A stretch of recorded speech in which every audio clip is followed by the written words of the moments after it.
Hey, Hogan neighbors, what's going on? It's Phil Russert. It's been a busy week. I haven't done this many live streams in a week in a while, but I'm excited today. Tonight's guest is an artist that I got to know over the internet. I'm going to be working with. I kind of started working with, but it's on hold on Papa. Very excited. I love his art style, but I also think he's just one of the coolest people on the internet. Um, and it's nice to see people with common sense and brains and talent. So it was nice to meet him face to face finally. So I'm excited about that. We're going to speak to him tonight. We're going to talk about his current campaign, other projects he's doing. So I'm very excited. So without further ado, we are going to introduce to you artist extraordinaire, Russ Leach. Thank you. What an intro. What's going on? How are you? Cheers, mate. I'm fine, thanks. Yeah, good. Yeah, so I post things and sometimes I get maniacs for some reason, but you always come in as a voice of reason, and I'm like, oh, thank God. There's maniacs all over the internet. Funny enough, they don't end up talking to you face to face. Yeah, that's true. There's a reason for that. That's true. But you are always a sound voice of reason. And obviously extremely talented, and that's why you've worked for Marvel and DC, etc. So it's great to meet you finally. Yeah, you too. Yeah, it is. It really is actually. Yeah, I'm super impressed with what you've done, all the books that you've put out, the sheer breadth and depth of the quality of work that comes from your stable is really impressive. Well, I appreciate that, but I say this to everybody: my superpower, my talent is that I surround myself with the right people to make those books look the way they do. Hence, people like you. I mean, what you did for me in a short time, just starting off is fantastic, and what you've done on the Shadow Kingdom, which we're going to discuss, and other books is fantastic. But for those of you who may not know, tell us a little bit about yourself. Who are you? Right. Yeah. I'm a comic book artist from the UK. I started out in about 1986 as a clue to how ancient I am. I would have never figured the UK. You sound so American. I might have moved. You never know. Yeah.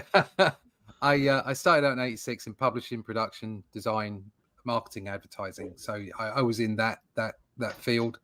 I was art directing for a while. In 95, I submitted, because I've always loved comics since I was a kid, the usual thing for artists. I've always loved them. And I submitted to Marvel in 95, got some very positive responses, didn't end up getting any work. So had a mortgage and kids and stuff, and had to go away and carry on with my current career. Did that, had my own business for a while, did all kinds of different things I won't go into because they're boring. And that came to a natural end around 2008, 2009, did some online projects, mostly tech stuff, and then decided I wanted to be the comic book artist that I always wanted to be, naively, and started doing that in 2010. We sold up our house so I could get a smaller place, so I didn't have as many outgoings. We got rid of our mortgage, and that meant I'm forever grateful to my wife for agreeing to do that. So we got a smaller place, which meant that I could take risks going forward in a new career without taking mega risks with our home life. And that is amazing when you have that kind of support. Exactly. I mean, I couldn't do it without her. I really couldn't. She's just amazing, absolutely amazing. And I took some gigs. I did all kinds of stuff actually at the start while I was taking low paid work. Not that it ever got particularly high paid. And I was teaching karate. I was teaching art class and all kinds of stuff. And eventually, I got a gig drawing Doctor Who Adventures for 2 years. Bizarrely, it was through a couple of guys, the Quinn brothers. So Jason Quinn, who is the editor currently of Doctor Who magazine, was the editor of Doctor Who Adventures, had come back from India, where he was the lead in Campfire graphic novels. We got a lot of awards. He did. I think he got some awards for some books he did. And I'd worked with him on a completely independent project when I first started, on something like $30 a page or something, and I was learning on the job, because even though I thought I knew what I was doing, I didn't. And Isn't that usually the case, right? yeah, and the 25, 30 years of production had no basis in me going into the comic book industry, because it's a complete mess. So we kind of got to know each other a little bit through doing that independent work, and then he introduced me to his brother Tim, who used to edit for Marvel. He did quite a lot for Marvel, actually, and we ended up having a professional relationship. Lovely guy. And then when Jason came back, Tim said, "Jason's back, offer Russ a job," and he did. So that was it. It was one of those networking things, but I'd already proven myself to the two of them. So I got that gig. After that, I was doing bits and pieces for Panini. Then I did a book for Marvel and Panini in Europe, which was a tutorial book, which ran for 4 years. It was 100 issues. And that was, I did tutorials in there for all kinds of things, Marvel based. So I did lots and lots of licensed Marvel characters. Then I did a book for Ben 10 for a year. Came back after that and did Doctor Who for a year. I did a Batman run for a unique book for Europe, which was a 6-issue run on Batman. So I got to do something that I dreamt of as a kid, drawing Batman. That was definitely a bucket list item. In between that time, I'd done lots of independent stuff. Worked for Unstoppable Comics. They're great. JD Rosario was doing diversity before Marvel thought it was a good idea, and he was doing it properly. There's a couple other bits and pieces. I did some for Aces Weekly as well, David Lloyd, and so I was in and around doing lots of different things. And then I around the time of the big cough, as it were, I got, because I was doing storyboarding as well. I was doing film storyboarding and some game storyboarding, and unfortunately the clients all fell away at that point because there was no investment anymore. Right. So I thought, well, I was thinking about doing my own book anyway, because I could see that waiting for publishers to give you a paycheck is not the thing to do. You really need to find your own business, make your own way. Right. So I came up with my own IP. I fell in with a guy called Rick Hoskin, who'd worked with me on Doctor Who, and he helped me out with the script. And I've done 2 books since then. Only Death Can Save Us. And then more recently, I went back to Doctor Who and Batman, and then I decided I was going to do the Shadow Kingdom with Randy over at Arrow Comics. We'd got together through various online interactions and what have you, and had a bit of a rough time in between the 2 Only Death Can Save Us books. We'll have personal family issues, loved ones leaving us, all that kind of stuff. All right. And it slowed me down, but I've kind of come back now. This year or last year was kind of a bit rough on that personal aspect, but it meant that I kind of got on with a project that didn't need paying for as such. So I dove into the Shadow Kingdom. We'd had a chat about the fact that this stuff was public domain now. Cull was public domain, the Shadow Kingdom was public domain, and I'd always wanted to do something like that. And we'd seen the books from Ablaze and thought, this is a fabulous idea. And that's what we did. So that takes me up to pretty much now. Yeah, we're gonna get into the Shadow Kingdom deeply. I'm a big fantasy fan. I think there's a need for a resurgence of it, but it has to be done right. And I think you and Randy are doing it right. Thank you. So as far as your bucket list for Batman, when you get that call and you're gonna work on this book, are you nervous? Do you tighten up? Are you like, oh my God, am I going to screw this up? Do you have any self-doubt, or do you just go in like, this is it, baby, I'm going to show them what I'm made of? Yeah, I remember the big smile across my face. But it was difficult because they had some restrictions. They had rules to abide by. So I had to draw Batman in a particular way. Initially, they asked me to draw them somewhere between Ben 10 and the old animated Batman movie. Right. series. And I did them some designs that kind of looked that kind of way, simpler designs than what I'm used to. But because I'd done the work on Ben 10, I kind of had a handle on that thing. And then they went, oh, no, don't worry, just do it whatever way you want. But it must be kid friendly. So I kind of thought, well, I do like the Bronze Age styling and the way that works. So I thought I'd get on and just do it in that way. So not overly detailed, not overly dark, but at the same time true to Batman. So from that perspective, it was kind of like there is a bit of pressure here. I'm a little bit nervous about this because obviously it's Batman. You don't want to mess this up. And you're also forcing yourself, not forcing yourself, but you definitely feel like you've got to draw in a certain way. You can't let it go, as it were. So there was that restriction, but it ended up being good fun. And the stories that Jason wrote for it, because he was the editor and writer on that book as well, they were just good fun adventures.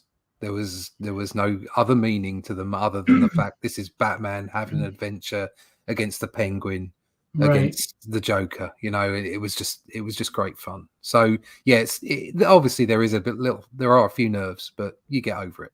You got to get a job done on time. So yeah, you get over it.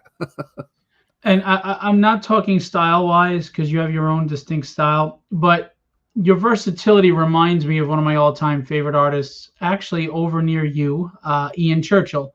Right. People don't realize Ian Churchill, like when he did his Marine Man book, it was a cartoony style, square-jawed, like Batman the Animated Series kind of thing. But then you look at what he did for X-Men, and it was that 90s tight pencils, detailed, just insane. And you have that same versatility. You can do that very detailed human expression, tight lines, more, that really, what's the word? Hyper real art. Yeah. Which is a really weird expression, but yeah. Right. But for comics, but at the same time, you can also do that more cartoon animated style. So I think it's wonderful when you have that versatility. Going into Batman and all these other books, you have tight deadlines. How is it working independently, say on the Shadow Kingdom, for example? Well, I don't know, maybe Randy, maybe you have as tight a deadline where it's a little more free, where you have more time to put more of your heart into the art because you're not being rushed. Like, look, I got to get my 22 pages in 28 days, or 25 days. So how does that how does that work with you as far as independent? And do you prefer independent for that reason, or? Yeah, I would say yes, because you do. All right. Okay. Yes, you get more time to express yourself. You probably get too much time. So the reason that we love, I love Jim Buscema. Okay, I love Sal as well. But all those artists from that period of time, they're my go-tos, Right. and they were producing stellar art. But they only produced it once. Comics were pulp. They got produced, and it was It was serialized. It was episodic, and you just got the stuff out as quickly as you could. Okay, there were deadlines to meet, and yet still they managed to produce the most amazing art. And it's that balance that you've got to hit. So you've got to find those shortcuts and find your style, so that you're so confident in your style that you can get that stuff out on time. And I'm not suggesting that I have found that balance yet, but that's what I'm heading towards. So the idea would be that even though I've been given that little bit more time because of circumstance in this particular case on the Shadow Kingdom, as I move forward with the stuff that we want to do, I'd like to speed it up because I want to produce more stuff. I want to be prolific. I came to comic strip late. It's a love that I came to late in my career. So this is my third career, this life. And I want to be as prolific as I can be before I can't do it anymore. So that means you want to get as much content out as possible. So yes, there is that benefit in indie stuff where you can give yourself that much more time, but at the same time you're still hoping that it's going to earn enough money that you can get a decent page rate from it. Right. So what you've got to try and do is get that out to as many different places as possible. So what we're trying to do is get different publishing deals for the stuff that we do. So for instance, I did Only Death Can Save Us. Both of them were crowdfunded. The people that back the book get a unique copy of that book, as in it's never going to be reprinted in that format again. But now it's with New Haven under Viking Comics, and they provide it on Barnes and Noble and Amazon and what have you, and that's a particular edited version. We may be serializing it for Diamond as well through Arrow, so that's another version. But definitely the crowdfunding people, the people that that back you in the early stages, they get their own unique version that never turns up again. But you want to get it out to as many outlets as possible, especially if you want to earn any kind of money out of it. Right. So that does dictate, to some degree, how much time you're going to take on things. I'm fortunate at the moment to be able to take the time I need when I need it. So. Well, I'll tell you, the pages you did for me were turned in very quickly, but the detail was there. It was fantastic. The facial expressions, the panel work, just top-notch professional, obviously. I mean, I had no edits. It was fantastic. Great. And you're inking yourself, as opposed to a lot of times, like the Buscema's in them, somebody else was inking them. So they could be a little looser, which would make them quicker. Yeah. And an inker would tighten them up and do what they have to do, but you're doing it all yourself. You're doing the pencil work, you're doing the ink work. Now, what's your process with that? Do you do tight pencils and then ink it, or do you do loose pencils and then tighten it up with inks? I'm attempting to get my pencils looser and looser so that I can do more work at the ink stage. That's in progress. I suffer exactly the same way as other artists suffer, as lack of confidence and all those kind of things. So sometimes I might overwork a pencil page more than I need to, even though I'm going to ink it, just because I want to be sure.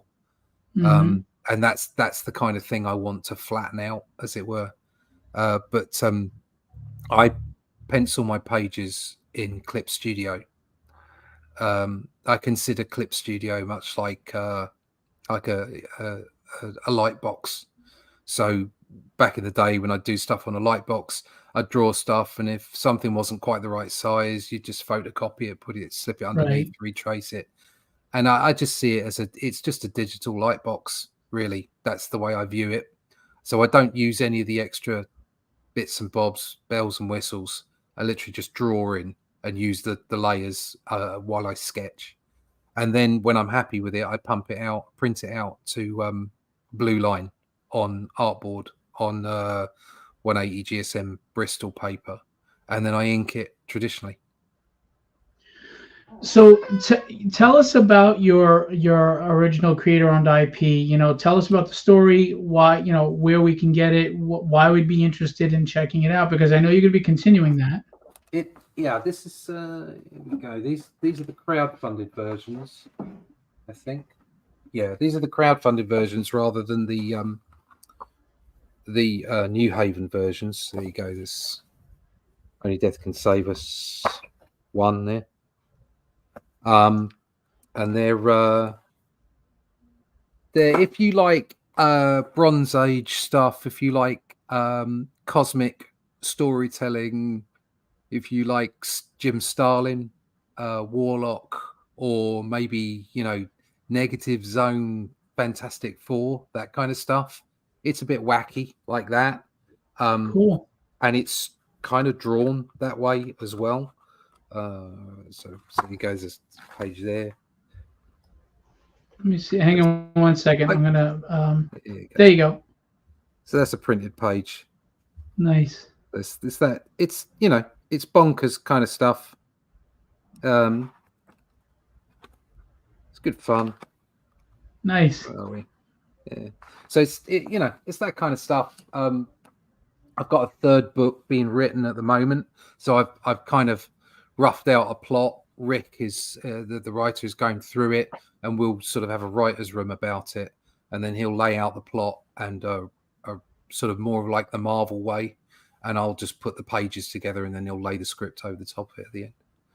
Very cool, very cool. Yeah, I can't work that way. I've tried as a writer. I just can't. I cannot. I appreciate it. I understand it. Yeah. I just can't do it that way. I can't. I mean, you've Sorry. seen my scripts. I write loose scripts. You know, if I give you room to interpret, I only give you specifics on any camera angle that's important to me or whatever. But I have to put the dialogue in there, and I have to set the scene. This is I have to. I fully understand, and I don't mind working either way. I've worked from very tight scripts, very loose scripts. The particular way we're doing Only Death is Rick has done it that way mainly because he sees me as the main driver of the story. Sure. So he's there to help me mold it because he's an incredible writer, and he offered to do it, and so we've worked as a team on it. So it's very much a backwards and forwards, and the idea as well was to let me kind of go bonkers on the art. That's the whole point. It's an escape. Right. It's an outpouring of me just doing Bronze Age stuff that I loved as a kid. So that's the way that evolved, really. I'm more than happy to sit and work with, in fact, the way that I did the Shadow Kingdom is more the way you write. So Randy went through the Shadow Kingdom story and picked out how the beats would work and where we could keep the prose, the original prose in there, and then laid out and said, right, okay, you've got 5-6 panels, you don't need to do this in each panel. And if I felt that the story required an extra panel, lose a panel or whatever it might be, or move on to the next page, I just did it, and then we worked it back in afterwards. So yeah, either way, I don't mind. What's really important to me is that it moves from one panel to the next. The art is what a lot of artists don't get. Is the art is the sequential art. It's not what's in the panel, as in they're not lots of illustrations tagged together. The art form is telling the story through multiple panels. Right. It's not a bunch of. It's not like Behind Me where it's a bunch of different framed pictures. They're all stills. It's got to flow. It's got to. It's got like hieroglyphics. It's got to tell a story, right, on the wall. It's got to move and flow and sneak your eye or the way it needs to go and capture. And and a lot of people don't understand. It's not just the storytelling and a nice background. What do you want the reader's eye to focus on in that panel? What is the main objective, right? What are you saying there? So that's when you learn how to use a close-up correctly, or like I just recently was talking to someone and they put a Dutch tilt on an establishing shot. And I'm like, why did you put a Dutch tilt on an establishing shot? A Dutch tilt is supposed to make the reader feel uneasy. You're just giving an establishing shot. There wasn't an explosion or some chaotic thing that you wanted to convey. So it's little things like that maybe understanding that help with storytelling. Just my opinion. Yeah, it's exactly. There's lots of tricks that you can perform within the panels to tell the story and without saying anything in the script or without being overt, get the message across to the reader. The trick is not to use those tricks in order just to make it look better, just to instill some kind of janky look to a panel that might look really cool, but doesn't actually work with a comic. On the flip side, when we talk about anatomy and scene construction, then actually cool is the king, because even though you want to make sure your anatomy is correct, you must know the rules first. Doesn't matter whether you're using rubber hose for arms or whether you're hyper realistic or whatever it is. You must tell stories and convince the eye, which means you need to understand the rules first. Once you understand the rules, then you can break them, and then you can stretch people and do things so that they create energy and movement on the page. So that means that you can do silly stuff. So you can say like cool is most important in that particular way of producing the page, but the story is king all the time. Don't disturb the story. Make sure that's really clear, and the it's the top. It should be the topmost thing that you're thinking about, not how beautiful should this page be. It's like, no, does it tell the story, and then make it beautiful on top. Right. And and that's the other thing too, is you really see sequential excellence in the exposition pages, not the action pages. Everybody loves the action pages, and that's where they go to. But like Todd McFarlane, I've stolen this from him. He would take a simple conversation between Sam and Twitch, but he'd do a close up of Sam chewing and there's food in his mouth, or a fly on a donut on the table. It brings a realism. It brings you to the fact that there's this world that they're in, and it's cool stuff like that makes a boring panel or just a simple conversation something more layered and interesting. So I think those are awesome tricks, techniques, whatever you would call. That'd be Wally Wood's 22 panels that always work. Yes. Yeah, that's the one. Yeah, making sure that you create movement. That's why so many comics, mainstream corporate, let's call them corporate comics, because I don't like mainstream, because I think we're mainstream now. I think indie is mainstream. Corporate comics, there's a lot of that going on for whatever reason, whether it's bad writing, whether it's they're not providing the right kind of funds for artists to produce the best work. There are still diamonds in the rough. There's still good stuff out there, but a lot of it is very weak, to be honest. And then you get these panels upon panels of people chewing food and talking to each other, and just heads talking to. And it's like, that's not why I bought a comic. Right. I didn't buy a comic to see talking heads. It's like, you can see that on the telly or TV. Right. Sorry. No, telly's fine. Yeah, it's just, that's not why I buy a comic. And then you look at, you go on to a wider perspective of sort of genres, and my personal view is that something like manga is killing it because it has multiple genres, and they're quite happy to be in multiple genres, whereas my corporate comics are trying to shove every genre through a superhero lens, and you should just let superhero stories breathe and be superhero stories. Well, I think they've gone away from superheroes actually fighting and doing spandex, and it's all talking heads, like you said, and it's all drama and soap opera. And I think they've also played it safe. I think American media plays it safe, where you look at the Japanese, like if you look at some of these stories, Chainsaw Man, it's just outrageous stuff that you'd never see an American company take a chance on, because to them it's too much of a risk. It is really amazing to me to see the difference in cultural outlooks, where Japan is like, no, we're going to tell a story. I don't care how outlandish it is. It'll make sense once you check it out. Where America's like, no, this is the box. Do not get out of it. Stay in there. And that's why we get the same stuff regurgitated, etc. But at the same time, if people keep clamoring for it and they're not looking for the new stuff, whether they're complaining or not, well, they're going to go where the money's going, right? So I think, I mean, we've all got to make money.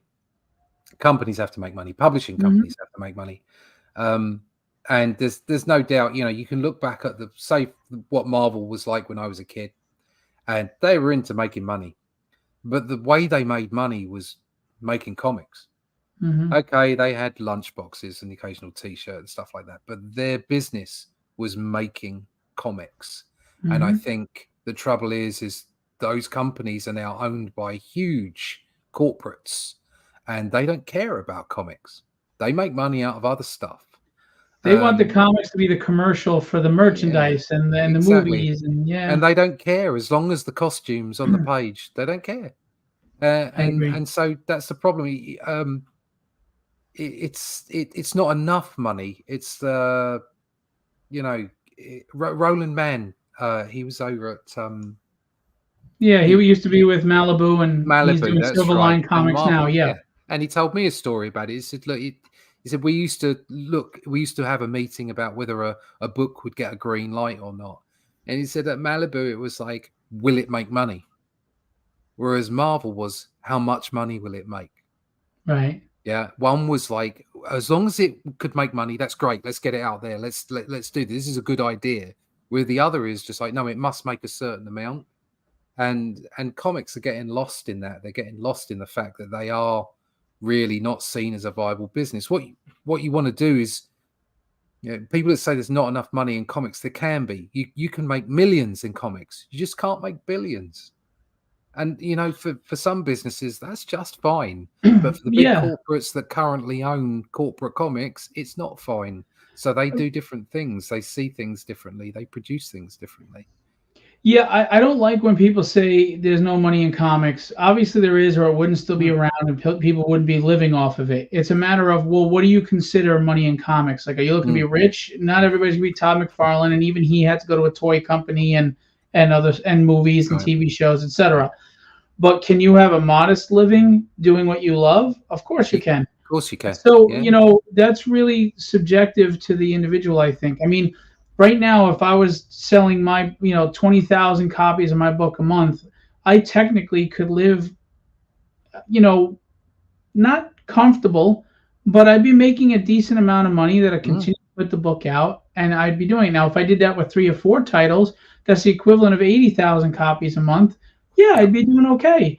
Am I rich? Am I rolling in dough? No, but am I not working a day job for somebody else? Yeah. So I'm good with that, Yeah, exactly. Yeah, but from an individual creator's perspective, if you can foster 1,000 people that are prepared to buy your book, you will live comfortably for as long as you keep those 1,000 fans, readers, whatever you want to call them, consumers, customers. I don't think it's as hard as people think, but I do think a lot of people have that dream to be the next Todd McFarlane and everything. Like, if you're looking for fame, comics are not it. If you're looking to create and maybe have a very modest life, but be able to create for a living, it's very viable. It's very viable, but you got to put in work. Yeah, all I'm interested in is connecting. You connect to comics connect with people. They're an emotive medium, right? And you connect with people by doing that, whether it's just the drawing aspect or whether it's actually if you're writing as well and telling the tale. It doesn't matter. You connect with people, and that's really important. And it's something we're kind of losing in the. I know it sounds very cliche and old of me, but we're losing that in the modern age. We're losing those connections.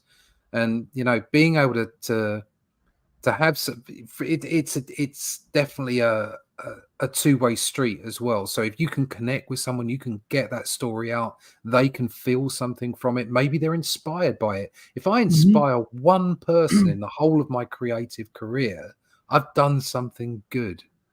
On the flip side of that, part of the reason I wanted to be an artist was I wanted to get paid to do it. If I'm paid to be an artist, it means that the people that are paying me think I'm worthwhile.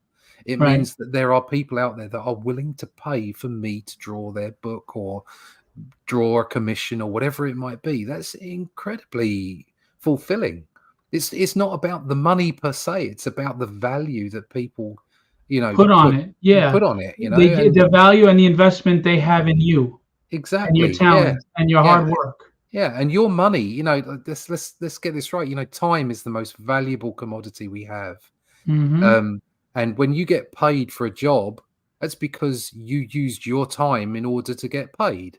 That's a little bit of your life. When somebody pays for a book that I made, that's a little bit of their life they gave to me in order for me to give them that book. That's an incredible thing. Great at it. See, that's why I said what I said when I introduced you, because that is just a great humble attitude. Like I had posted a month or two ago about an artist who said, well, you're not, I don't work for you, blah, blah, blah. And if I'm hiring a roofer to do my job, the roof on my house, are you an independent contractor? Can you quit the job anytime you want and just move on? Of course you can. You have that autonomy, that freedom. Yes, you technically work for yourself. But while I'm paying you and you're doing the job I need you to do, you work for me. Yeah, that's the way it is. Unless you want to walk away. But yeah, if I'm paying you, then yes, I need it when I need it. You do it the way it needs to be done. That's it. And if your attitude is you don't, we'll see how many people call you back. Yeah, exactly. Yeah, that commitment and personal responsibility is incredibly important. You're responsible for the actions that you take, and if you promise someone or if you commit to something, follow it through. Do it properly. It's professionalism. To the best of your ability. Yeah. Well, I've drawn plenty of pages I didn't really want to draw, but they got everything I could give them because they were paying me. And that's the amount of professionalism that you have. I cannot, and I'm saying this sincerely because I'm only meeting you face to face for the first time today, but I have to tell everyone, honestly, you hiring Russ is hiring not just a pro that worked for Marvel and DC and did Doctor Who and everything, but a man with the right attitude and the competent skills and talent and work ethic and attitude. And I not once did I have to reach out and say, hey, how the page is coming. Not one. I didn't even have any edits. It was as simple as, here's the script, Russ. And next thing I know, I've got roughs in a day or two, and I was like, yeah, the roughs look great. And then you rendered them, and everything was perfect. And I was like, yeah, I don't have any. This is fantastic. So it was such a pleasure to work with you so far, and I look forward to continuing. Yeah, that would be good. Yeah, just great attitude. But speaking of that, let's segue into the campaign and the Shadow Kingdom, because you guys are doing something fantastic. There is a big hole right now in the fantasy genre of comics, and you take one of the all-time legends, Robert E. Howard, and you adapt one of his stories into this comic book format. I think you're the perfect artist for it. And it's crowdfunding right now. We're going to show the page. We're going to start with the trailer. Before we get into the trailer, tell us, is this a direct adaptation or have you taken liberties with it? Tell us about the project. Yeah. Randy and I got together. We both, Randy was more aware of it than I was. I'd been thinking about doing something sword and sorcery for quite some time, and we had a conversation. It came up. Robert E. Howard's Cull work was the first 3 stories are in public domain. Cull, the character himself, is in public domain. Much like the Conan books by Ablaze in Europe, they're called the Cimmerian. You can't mention Conan on the cover, but it is Conan inside.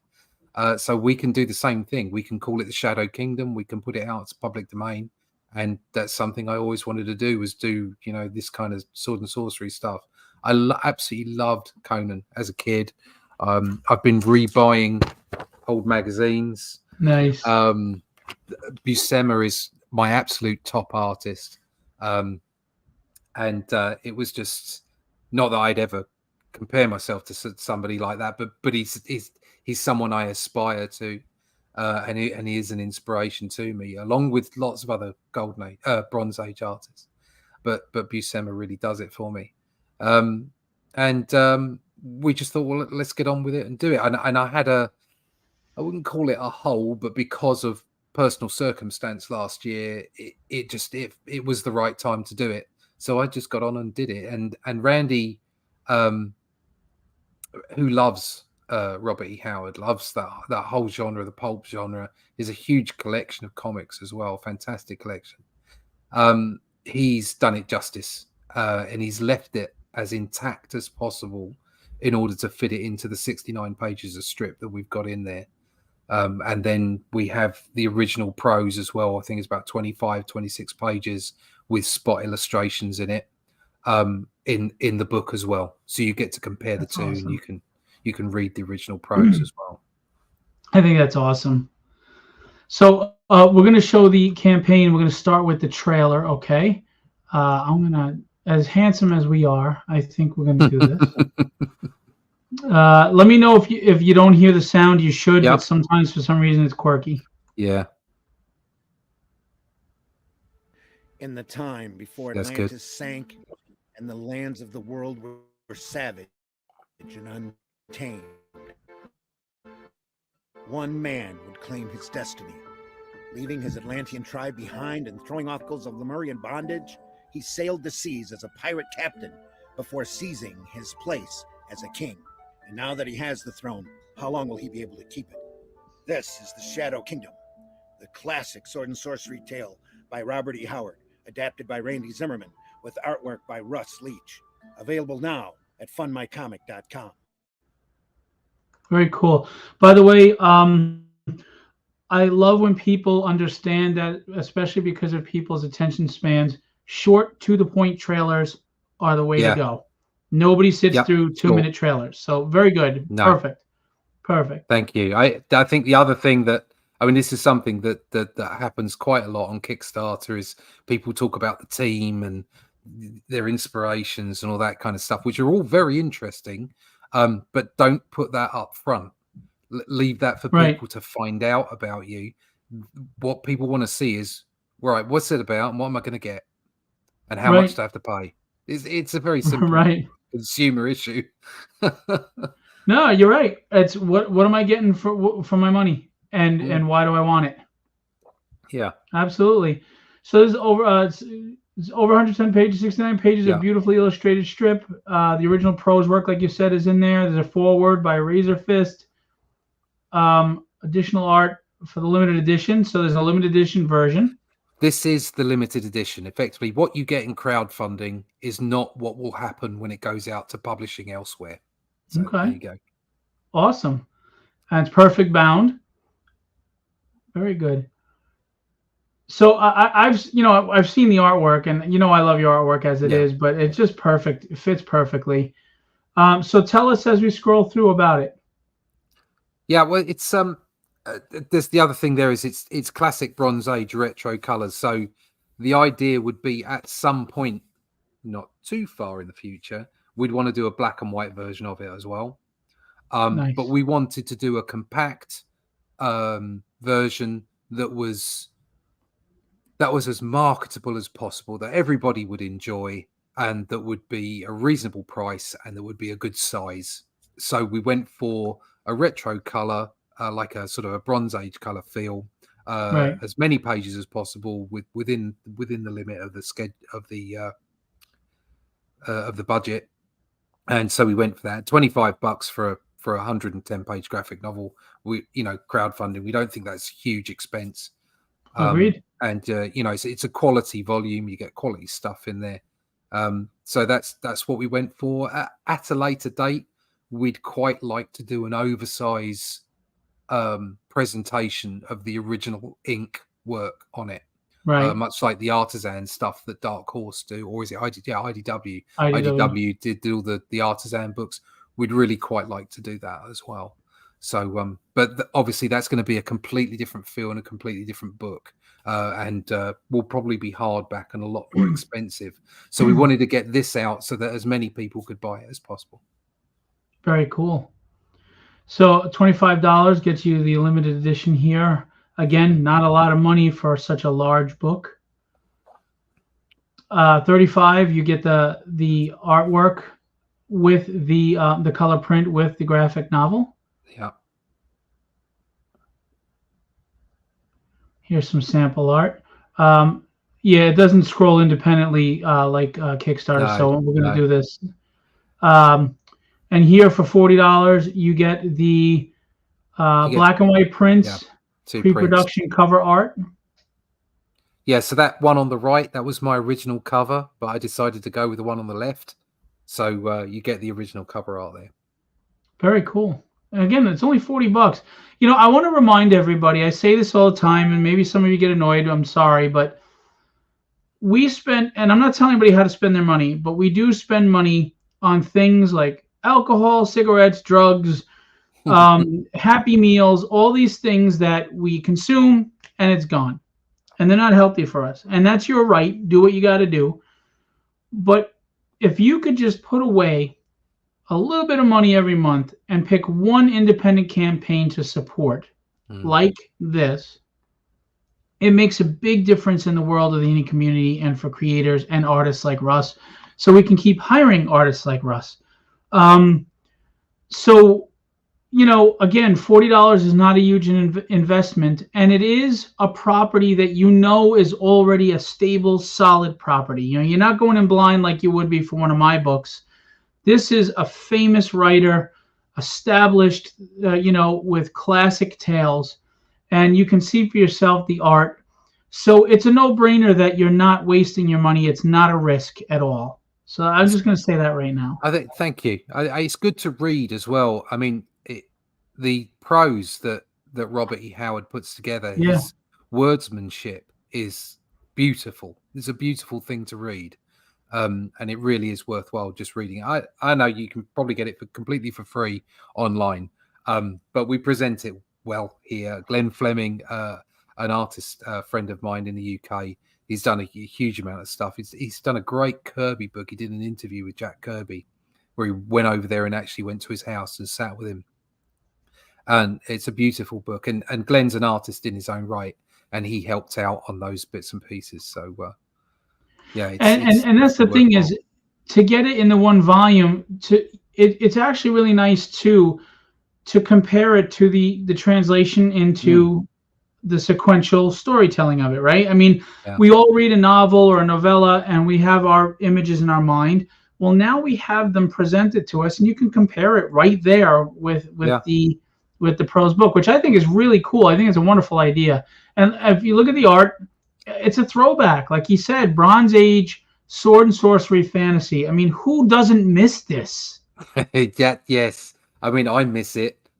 Which is why I'm on a hunt for all the old back issues. I mean, it's and don't get me wrong, we're not trying to sell you on a nostalgia bait, but it's a great read. It's a great genre that needs to be treated with love, and there's the nostalgia factor. I mean, it's the trifecta right there. Yeah, it's everything you want from a comic book. and just look at Russ's work. Coming off the page, the motion, the movement, the dynamics. I mean, a lot of comics are missing this today. It's just professional work. Like I told you, I don't lie, right? I mean, you may not like my truth, but I don't lie to people. And I can't sell something that I don't believe in. I can't push something I don't believe in. I mean, this is fantastic. Look at this. This is the retro color feel is like the old Savage Sword of Conan monthlies from the 80s. So that's kind of where the color feel's coming from. But I can, like just after this, I can show you some black and white art as well. Sure. And just to let you know, for $100, I mean, you get a copy of the book, a black and white signed and an inked character sketch by you, right? Yeah. Okay. So, there you go. Contact Russ for something specific. So, I mean, listen, just original art alone with the prices, what they are, to get the book and the art and a print for only $100 is a steal. It's a steal. And then you can get an original art page for $200. That's a steal. I mean, if you love this genre, why wouldn't you want an original art page? I mean, look at it. Fantastic. For $300, and by the way, if I'm talking too much, you can tell me to shut up. No, you're doing great. Thank you. Well, I'm in marketing mode because I believe in this project. I really love this. I think when I heard that you guys were doing this, I saw Randy talk about it on a podcast. I've never met Randy in person either, but he seems ultra talented, really smart, knows the business, been around.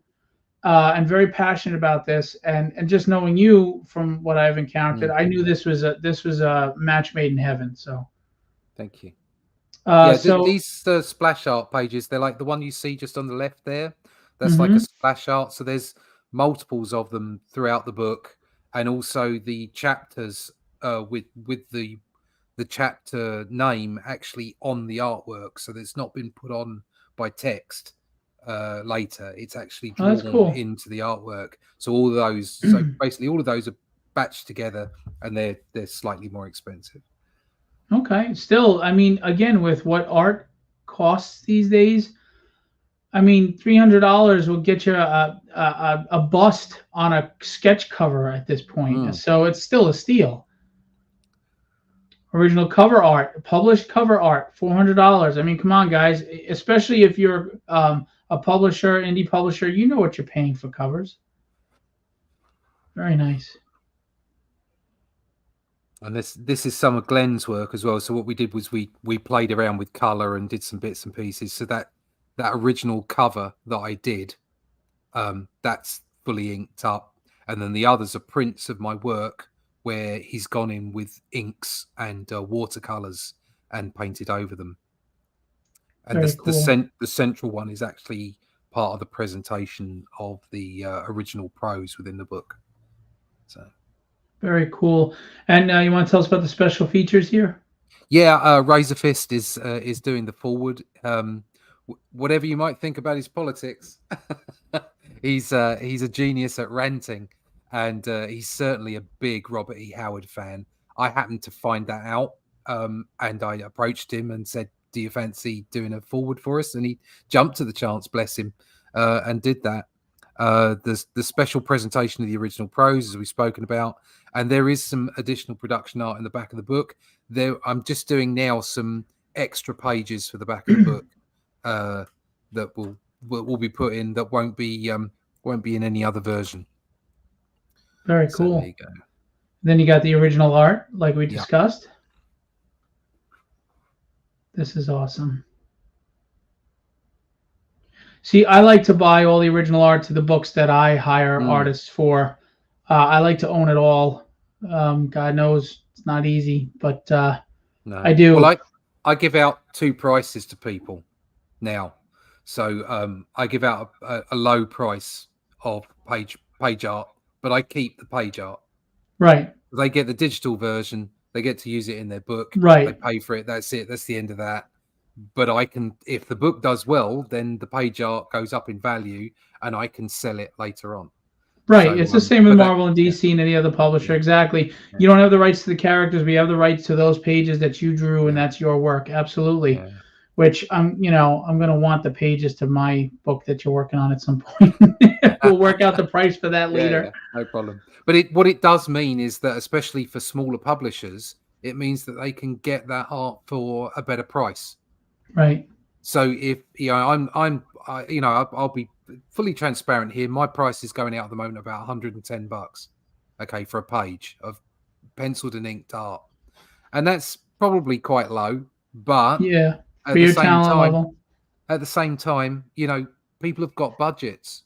We've got to make books. We've got to get those books out there. Right. And if I do that, and you get, whoever's getting the digital version of it, they can go away and publish it, and I still keep a piece of artwork that I could sell later, then everybody's making money. Right. And if the book is made and it gets out there, and like you said, the more the book is valued, the more your art becomes valued. Those pages, absolutely. That's right. Now, as I was saying earlier off camera, I've just sold all my Batman art. I've now sold to Remitter Man, who does a lot of art dealing. He's a lovely guy, Mike. I just sold that whole package. Part of the reason for me doing that is to get my name out, that I become more prominent and people understand. Because at the moment I'm pretty anonymous, to be honest. So I get that out there. Now I have a relationship with Mike. If my Shadow Kingdom work goes out to other publishers, suddenly my Shadow Kingdom work has become more valuable, and he can then sell that work later on down the line. So I'm trying to build that sort of persona out there so that people will think, oh, I want that art. Carlos says excellent art. And DM Ray has a fantasy book coming out and published through me, and he, this is right up his alley, so he loves this. Cool. He said the art looks great. Carlos said Razor Fist's YT metal vids are classic goodness. They are. He makes me laugh. So you guys can go to this page. It's very simple. I'm going to drop the link. What I would ask you to do for me, Russ, also, is you can drop the link also. And the reason why is when I drop the link here, it doesn't go. We're broadcasting on 3 platforms right now, and it only goes to Right. 1, so or 2. It doesn't go to my Facebook page, and I get a lot of traffic there. So if you could post it as well, they'll be able to click it on the Facebook page. Okay. I mean, this is a campaign that offers art lovers something. Howard E. Fans of Robert E. Howard's work, classic fantasy, sword and sorcery, axe, barbarian genre, nostalgia. So this appeals to a lot more genres, a lot more demographics than you might realize. And they've got 20. You did it in 20. 22 days to go, and they're just over halfway there. Nobody wants to sweat. Please don't make them sweat. Get this going. Get it done.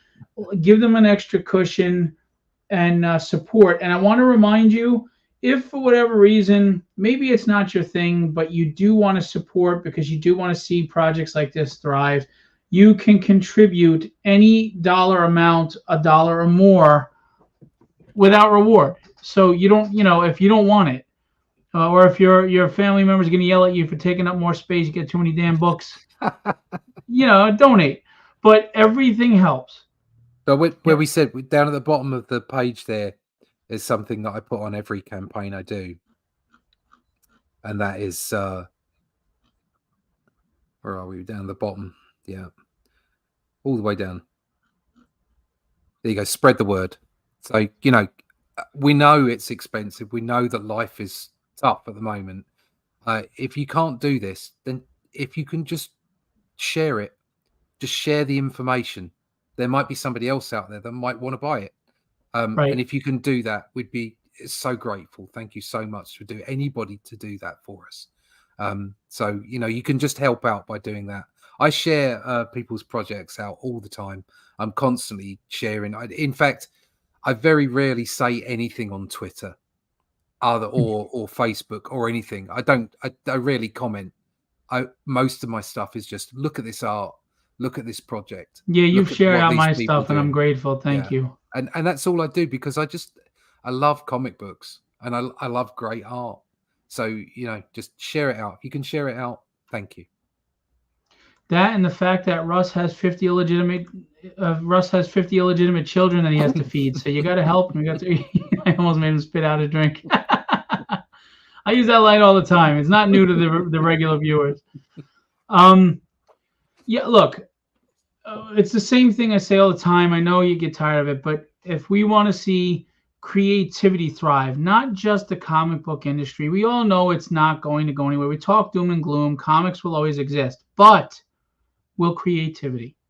Because as we discussed before, you have corporations with shareholders and interests at heart putting out books, and our characters don't seem to be the same thing we were passionate about before, but in the indie community, it's not a cash grab. It's a passionate play. It's a passion play. It's a true love for what you're doing, for storytelling, for creativity, for art. And you can tell by looking at this campaign, these are people that are not just invested in this, they're fans. They're passionate about this genre. This looks like something right out of an old 70s, 80s Conan story. Obviously it's not Conan, it's Cull, but we're only not doing Conan. Cull. We're only not doing Conan because obviously Conan's being done. Right. But saying that, Cull was before Conan.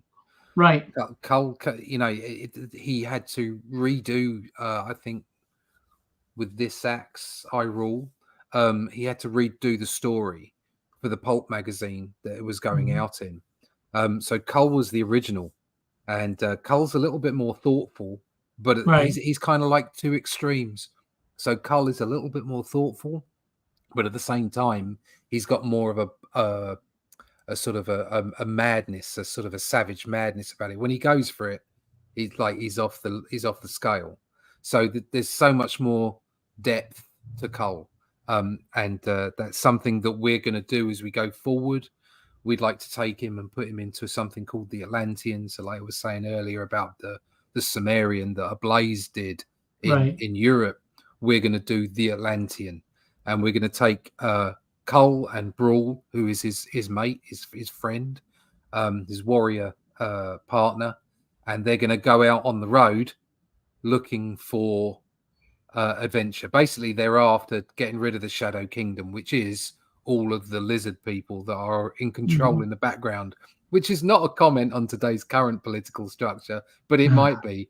So they're going out there, they're going to do that. It's going to be a road trip. It's going to be episodic, and it'll be, it definitely hangs off the end of this story, but it'll be Randy's version of Cole. It'll be very conciliatory to Robert E. Howard's version, the way that he felt Cole should be. So it's going to have all that in it, but it's going to be completely new and original stories. And if I don't mind if you do. Can I do profanity? Just a little bit. Sure. It's going to be tits and dragons. Okay. It's going to be. It's going to be absolutely great fun, because I am desperate to do that kind of stuff. So I've got a few things to do. Like I say, I've got Only Death Can Save Us 3. I may well have some stuff with Phil here as well to finish off. And once that's all done, I'm straight into the Atlantean. What we'd really like to do is a black and white book, 48 pages every quarter. But we'll see how that goes. But it's definitely we're definitely gonna do more of this stuff, because we just love it so much. And you're right, it's about loving the stuff that you do. The best stuff you produce is because you love it. It's as simple as that. Right. That's what I was saying earlier about corporate comics. It's like the reason that it's sort of a real sort of dull is not because the people on the ground don't love it. I'm sure there are lots of creators who work for corporate comics who do love the medium intensely.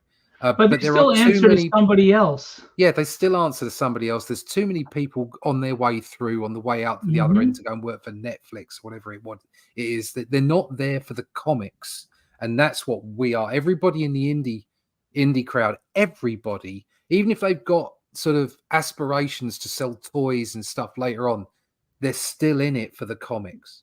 It's about making great stories and great comics, and that's all we're here for. So and by the way, just look at the panel layout. I mean, this is professional. It adds a visceral experience that you might not even be consciously aware of, that just adds to the story. Look at his panels. Look, I mean, it's just, I love stuff like that. I love it. I mean, again, look at the shape and the outline and the layout of these panels, and that's just fun. And again, you look at a splash page like this, you know, it's a throwback, and I love it. I love it. I miss it, and it brings me back to when I was a kid, and comics saved me from a crappy childhood. I mean, it's just the truth. Yeah. Yeah, well, it saved a lot of us. Yeah, they were important. Yeah, and I love to see this. I really do, and this needs to be nurtured and respected and loved and appreciated. And if you don't, I'm going to find where you live and toilet paper your house. So come on, people. I don't know if we got any backers while we're live. I don't think we did, but we need to. They'll come. They'll come. We made it. They'll come. So you can see here. I've just shared a couple of pages. I'm going to pull you off so I can. They're we're ready to go. The whole thing's done. So the end of the campaign is 14th of April, I think. So as soon as the campaign's finished and done, we go to print. So by the way, where did you send? You said you sent me pages to show? Oh no, they're just in the in StreamYard. Oh, okay. Yeah, just a presentation.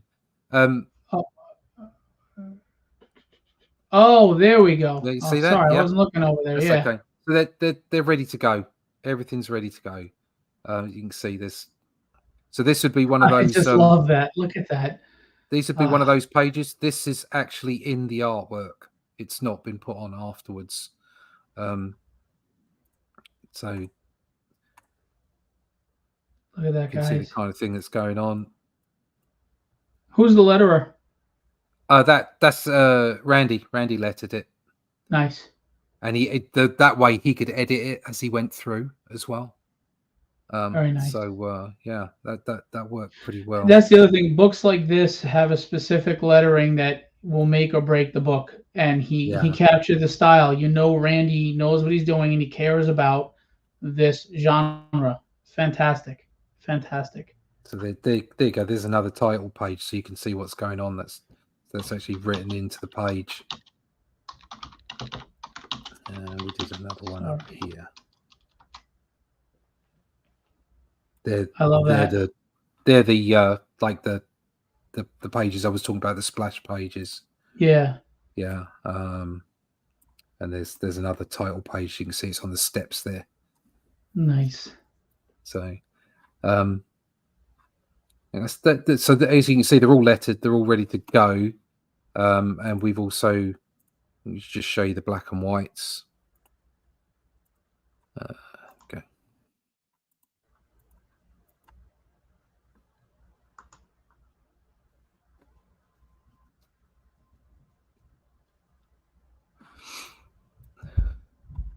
Here you go. It's in the present thing. Sorry. That's all right. Someone messaged me. There you go. So there's all the black and white stuff is there to be used as well. So eventually that will be presented in a black and white hardback version. So that's that. Have you ever thought of doing a newspaper print, old classic newspaper print? Yeah, as close as I could get. I got that with Only Death Could Save Us, which was on like a 90 GSM, so it's quite a uncoated page. Yeah, it looked like it when I saw it before, and it made me think about it. Yeah, it's nice actually. It came out really nice. I did that with Mixam, and it worked out really well. I think we're going with Critical Blast this time for the United States. So effectively, we've kept the postage low as we can do. I'm going to print over here in the UK for UK and Europe, and Critical Blast will probably be doing the print indefinitely, the distribution over in the US, so that we could keep those prices as low as possible. Yeah, because going from where you are to here, oh my God. I mean, you're looking at $40-$45 for a single book.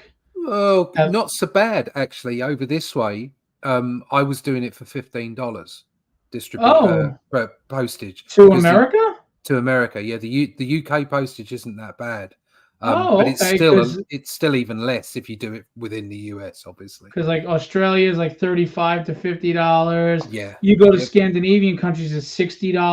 Yeah, it was about $20 for me to go to Australia. Dude, just Canada is $24, and it's going up north, same continent. I know. It's not even going overseas. I know. I let those guys do Canada and the US, but it may be that I can get it slightly cheaper if I send it from here, which is ridiculous. But there's got to be some kind of balance as to where we put the production or the print production, as it were. So yeah, but yeah, it's like postage has just gone bonkers. It's basically since the big cough. It's gone absolutely mad. So no, I know. Like I said, my last campaign, I had a lot of international backers, actually, Scandinavian countries, Germany, Australia, and some of them I lost a lot of money on shipping, a lot, because for some reason those specific regions in those countries was $60 to ship. These people, outrageous.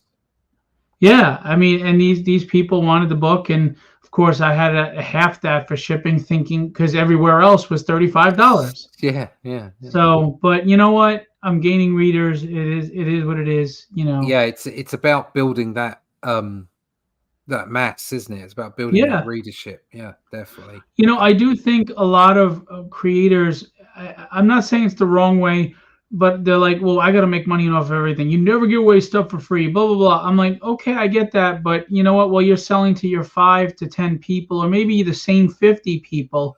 Where's your growth? I hate to say this, but while we're nobodies, so to speak, or I'm speaking for myself, you want to gain readership. What's wrong with giving out maybe the first half of your first, book, or just give out the first book to lure them in and hope that they'll be interested to do the second and third. I mean, think about this. What would you spend in marketing, right? Yeah. But there's no better marketing than giving them the product that cost you $2 and change to print. Exactly. Yeah. No, that's right. You've got to. Unfortunately, what people don't see is they don't see it as a business. It's a business, and you don't expect to make profits. If you're starting a new business, you don't expect to make pure profits 3 for at years. least 2-3 years, if you're lucky. So if you're starting off and people don't know who you are, you've got to build up. So you're going to lose money for a while, and that's difficult because people can't afford to lose money. But I suppose you've got to see it as a long-term project. You really do have to see it as a long-term project. But again, you'll spend how much on Facebook ads that you can't even quantify who it's reaching, or even if it is reaching them, what's luring them in to see the book. But if for $2 and change, I give 30 people the book, I spend $70 of marketing, reached 30 people with the actual book that are going to read it and go, you know what? That was pretty damn good. I'm coming back for book 2. Yeah. Your money, you're spending less and it's going longer ways, and you can quantify where it's going to and how effective it is, right? Exactly. I mean, it always boils down to like fan art. DC and Marvel allow fan art because it's not more money than they'd spend in marketing. You're actually marketing for them. You're free marketing. You go to a convention and it's littered with Marvel and DC heroes that they didn't have to pay anybody for that. Now, they'll give you the cease and desist when you're making too much money, because now you're making more than they would have spent on marketing. That's right. But it's business. I'm getting my brands out there that they're so popular now because everybody's putting them out for us. It's like T-shirts. Yeah. Like no, you're bands, exactly right. Yeah. Like your favorite band, you're wearing their T-shirt. You're a walking billboard, and you paid them for it. Yeah, it's like anything on any kind of information you're wandering around with. It's free advertising, right? So yeah, it's got to be done. You've got to consider it a long-term project. You really have to. I certainly do. I see this. I see stretching on more books and just building up an audience, and it's a slow burn, unfortunately. I now have an email list of around 500 people. I don't know. You'd be lucky to get 10% of those people buying your book, right? But still, it's 500 people. It's 500 people that are interested in what you're doing. That's really important. That it's targeted.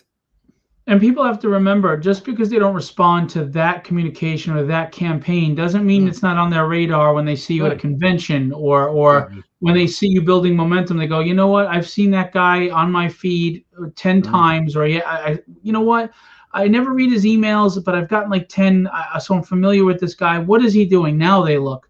It's about consistency. It's time and pressure. Just keep applying that and eventually break through. I mean, that's why big companies are inundating you and flooding you with the imagery 24/7. Yeah.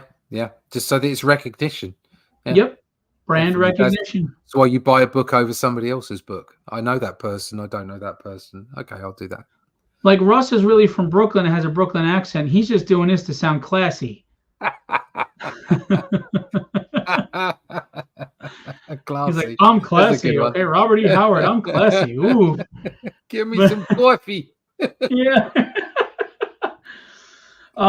So before we head out, tell us where we can find you. Where are you available for commissions, etc.?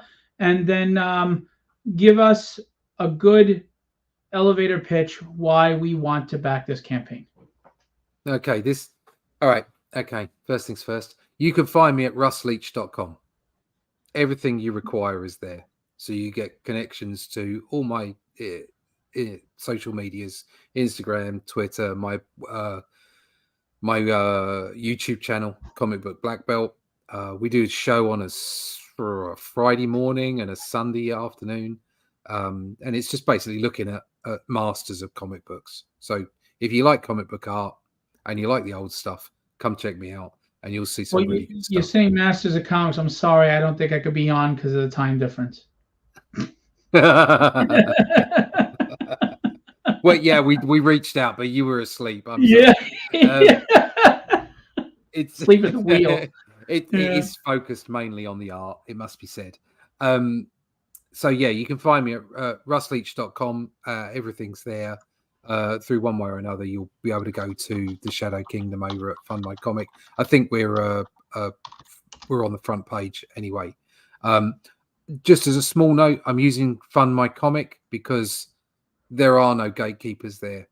Okay, it's Luke Stone who produces Fund My Comic, who created it. We're all keen to have a little bit of a complaint about the industry and entertainment in general. And he did something good. He made something. He made something for all of us. So it's something that we really ought to try and support if we can. Okay, that's not a directive. We've all got different reasons for what we do, but I think it's a really good thing that he did.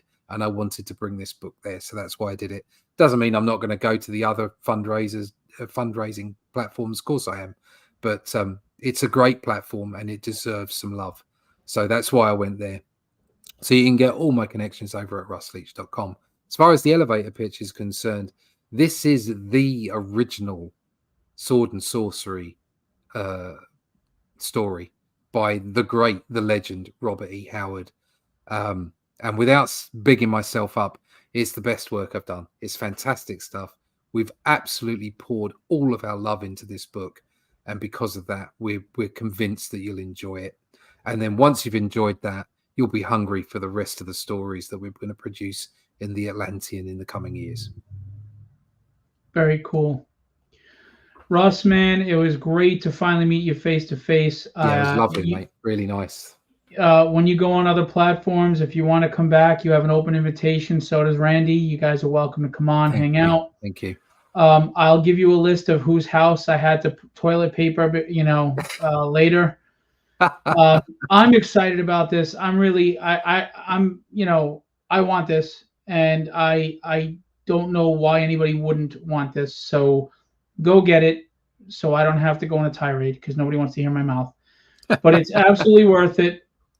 It's everything we discussed. So go to the platform right now. Go check it out. It's fundmycomic.com. Just type in the Shadow Kingdom. It's Robert E. Howard. It's a property that you know is quality. And so the only thing you have to say is, well, did they interpret it well? Well, look, I think they did. Okay? It's pretty obvious. So this is a no-brainer, guys. There's no risk investment, in my opinion, for this at all. All right? I would never tell you how to spend your money, but you need to spend it on this.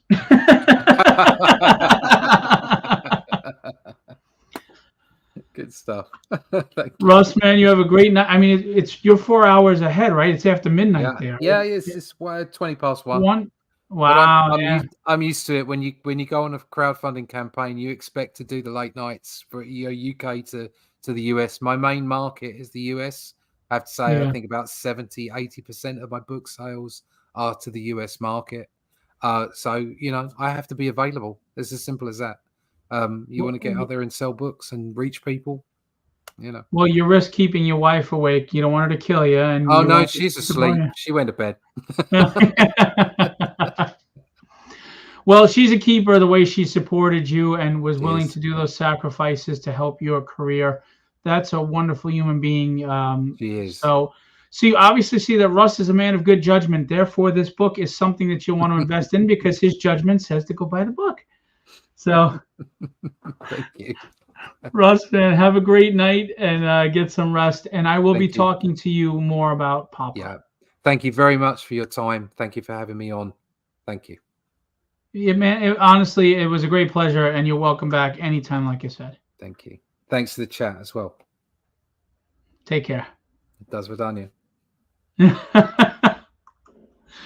So that was Russ Leach, artist from Marvel, DC. He's done Batman, he's done Doctor Who, and right now he's on the Shadow Kingdom. And I'm going to remind you for the last time, if you love classic sword and sorcery, Conan's type, this is Cole, but that battle axe and sword and conquering and fighting and monsters and magic and just fantasy, and you love it in this nostalgic package, and you love it based on the wonderful writings of Robert E. Howard, you have to go get this. Okay? I'm going to show the trailer one last time before we go out tonight. I got a few quick plugs I'm going to do. In the time before Atlantis sank and the lands of the world were savage and untamed, one man would claim his destiny. Leaving his Atlantean tribe behind and throwing off the shackles of Lemurian bondage, he sailed the seas as a pirate captain before seizing his place as a king. And now that he has the throne, how long will he be able to keep it? This is the Shadow Kingdom, the classic sword and sorcery tale by Robert E. Howard, adapted by Randy Zimmerman, with artwork by Russ Leach. Available now at fundmycomic.com. There you go, guys. And it's not an expensive investment, and it's a safe, risk-free investment because we all know the work is fantastic. All right, so go check that out. Before I go, and I want to just do a couple of quick shout-outs, okay? We have 7 days left on the campaign for Night, which is a Philbo Publishing, a published book. It's Guido Martinez property, IP property, but we are publishing it. And we are almost funded. Please don't make us sweat. We need you to get us backed. If you like urban fantasy tales, a nice mix of Dungeons and Dragons and superheroes, and you want something fresh and you want something new, this is it. This is it for you right here. And we're almost funded. Please get us funded and play the trailer.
Okay, so 58 backers with 1224 for 1,500, and give us a little cushion, please, in case anybody backs out.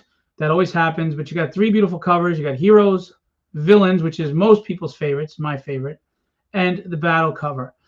You can read the synopsis, but as you can see, it's a professionally illustrated book. Again, it's about a hero trying to find himself, literally. His love interest, Whisper, a reformed villain called Dragon Breath, and a really cool rogues gallery. And that's why we love Batman and Spider-Man, right? Because they have an awesome rogues gallery. Well, Guido has created a really great rogues gallery. This is Gravedigger. She can raise the dead. and use them as their own army. So it's very cool. You can get the first 4 issues individual floppies or the collected trade. You've got a digital. You can get all 4 plus the 5th issue and be caught up if you haven't jumped on board yet. Very affordable, $10 book, $5 digital. You got T-shirts. There's so much here that you can get, and it's well priced. I mean, it's really low price. And as you know, Philbo we fulfill quickly and safely, and we have a great track record with that, so we won't let you down. All right, so I'm going to drop it in the chat right now.